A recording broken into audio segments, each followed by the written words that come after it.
ఒక సినిమాలో నటించినట్టున్నారు. ఆ సినిమా గురించి చాలా మంది ఎదురు చూస్తూ ఉన్నట్టున్నారు.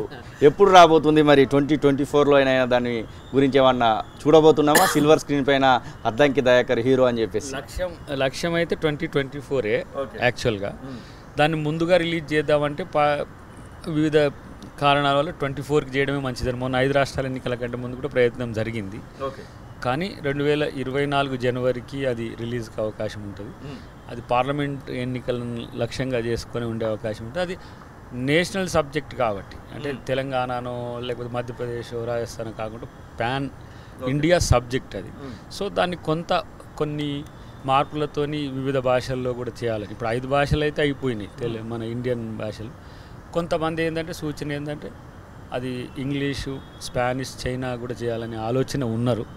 సో అది ఇండియాలో జరుగుతున్న అంశాలు, సామాజిక అంశాలు ఇవన్నీ కూడా వరల్డ్కి తెలియాలంటే బాగుంటుందని ఒక సూచన వచ్చింది. ఇప్పటికైతే ఇండియన్ లాంగ్వేజెస్లో మాత్రం మేబీ జనవరి అంటే సంక్రాంతి తర్వాత, ఎందుకంటే సంక్రాంతికి మనకు థియేటర్లు దొరకవు, అంత సంక్రాంతి కోళ్ళు ఉంటాయి ఎక్కువ.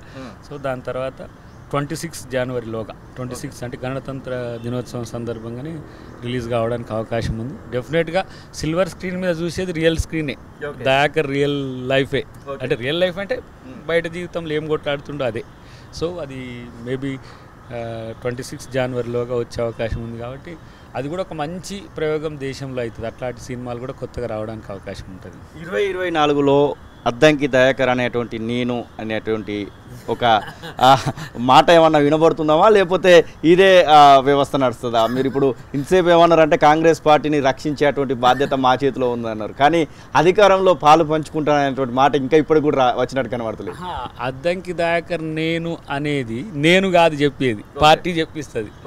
కానీ ఎక్కడ ఉన్నా we are the protectors of the, we are the sons of the party. అంటే కాంగ్రెస్ పార్టీ అనే తల్లిని రక్షించుకుంటేనే బతికే కొడుకులం మేమంతా. మీరు ముఖ్యమంత్రి గారైనా సన్ ఆఫ్ ది కాంగ్రెస్ పార్టీనే, ప్రొడక్ట్ ఆఫ్ ది కాంగ్రెస్ పార్టీనే. డిప్యూటీ సీఎం అయినా అంతే. ఈవెన్ దో సామాన్య కార్యకర్త కూడా is the real builder of the Congress party today. నేను అంటున్నా ముఖ్యమంత్రి గారికి కూడా రేపు మేము కలిసినప్పుడు చెప్తాం. డెఫినెట్గా కార్యకర్తల సమస్యల పరిష్కారానికి, కార్యకర్తల ముఖ్య నాయకులకు అవకాశాలు కల్పించేదానికి కూడా ఒక వ్యవస్థను తయారు చేసి ప్రభుత్వంలో వాళ్ళని కూడా భాగస్వామ్యం చేసి ఒక కొత్త పద్ధతిని తీసుకురావాలనేది ముఖ్యమంత్రి గారి దృష్టికి తీసుకుపోదాం. ఎందుకంటే ఈ కనెక్టింగ్ అంతా ఎక్కువ మాలాంటి వాళ్ళతో ఉంటారు. మనకు తెలంగాణ మూవ్మెంట్లో ఉన్న విలేజెస్ పరిచయం కావచ్చు. ఇప్పుడు ఈ ఫోన్ 20 years old ఫోన్ ఇది. ఇప్పటికి దీనికి ఫోన్లు వస్తూ ఉంటాయి. అప్పుడు అన్న ఎమ్మెల్యే కావాలని, అటు తర్వాత ఇప్పుడు వచ్చేసరికి ఇప్పుడు మంత్రి కావాలి. ఇప్పుడు 20 years old ఫోన్స్ అన్నీ వస్తాయి. ఇప్పుడు కాంగ్రెస్ కార్యకర్తలవి కూడా ఎక్కువ పెరిగిపోయినాయి. అంటే కార్యకర్తల యొక్క సంక్షేమము, వాటిని మీరు ప్రొటెక్ట్ చేయాలి. గవర్నమెంట్ రాగానే కాదు, మళ్ళీ రేపు మనం డిపెండ్ అయ్యేది మళ్ళీ వాళ్ళ మీద.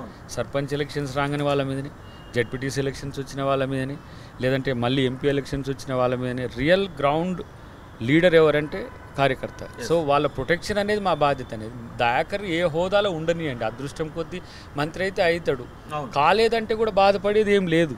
మళ్ళీ దీన్ని నీకు కావాలని లేదా ఉండడానికి దయాకర్ సిద్ధంగా, దీన్ని మళ్ళీ కావాలని లేదేమో దయాకర్ కానీ అనుకోగల, అదంతా ఏది ఇచ్చినా దాన్ని అంగీకరిస్తాం. బట్ ఆల్మోస్ట్ ఆల్ ఏంటంటే అందరూ తెలంగాణ మూవ్మెంట్లో ఉన్నవాడు కోదండరామ్ గారి పేరు కూడా అదే వస్తున్నది. అట్లా వారు ముఖ్య పాత్రలు ఉండాలని, వారికి జరిగిన అవమానాల కొరకు. మాకు కనెక్టివిటీ ఉండడానికి దయాకర్ అంటోడు ఉంటే మూవ్మెంట్లో ఉన్న వాళ్ళు, కాంగ్రెస్ వాళ్ళు, రేపు బీఆర్ఎస్లో ఉన్న మూవ్మెంట్ లీడర్స్ కూడా సఫరర్స్ ఉన్నారు. సో అల్టిమేట్గా ప్రజలు, వాళ్ళు కాంగ్రెస్ ప్రజల, బీఆర్ఎస్ ప్రజల, బీజేపీ ప్రజలు అనే దానికంటే దాని వైపు ఉండడానికి ఒక ప్రజా గొంతుకగా ఉన్నాం కాబట్టి కోరుకోవడంలో నష్టం లేదు. నేను కూడా ఇస్తే నేనేం కాదను, నువ్వు ఇస్తా అంటే నేను వద్దనేది లేదు. కానీ మంచిగానే అద్దంకి దయాకర్ నేను అని అనిపించే అవకాశం ఉందని నేను అనుకుంటున్నాను. All the best.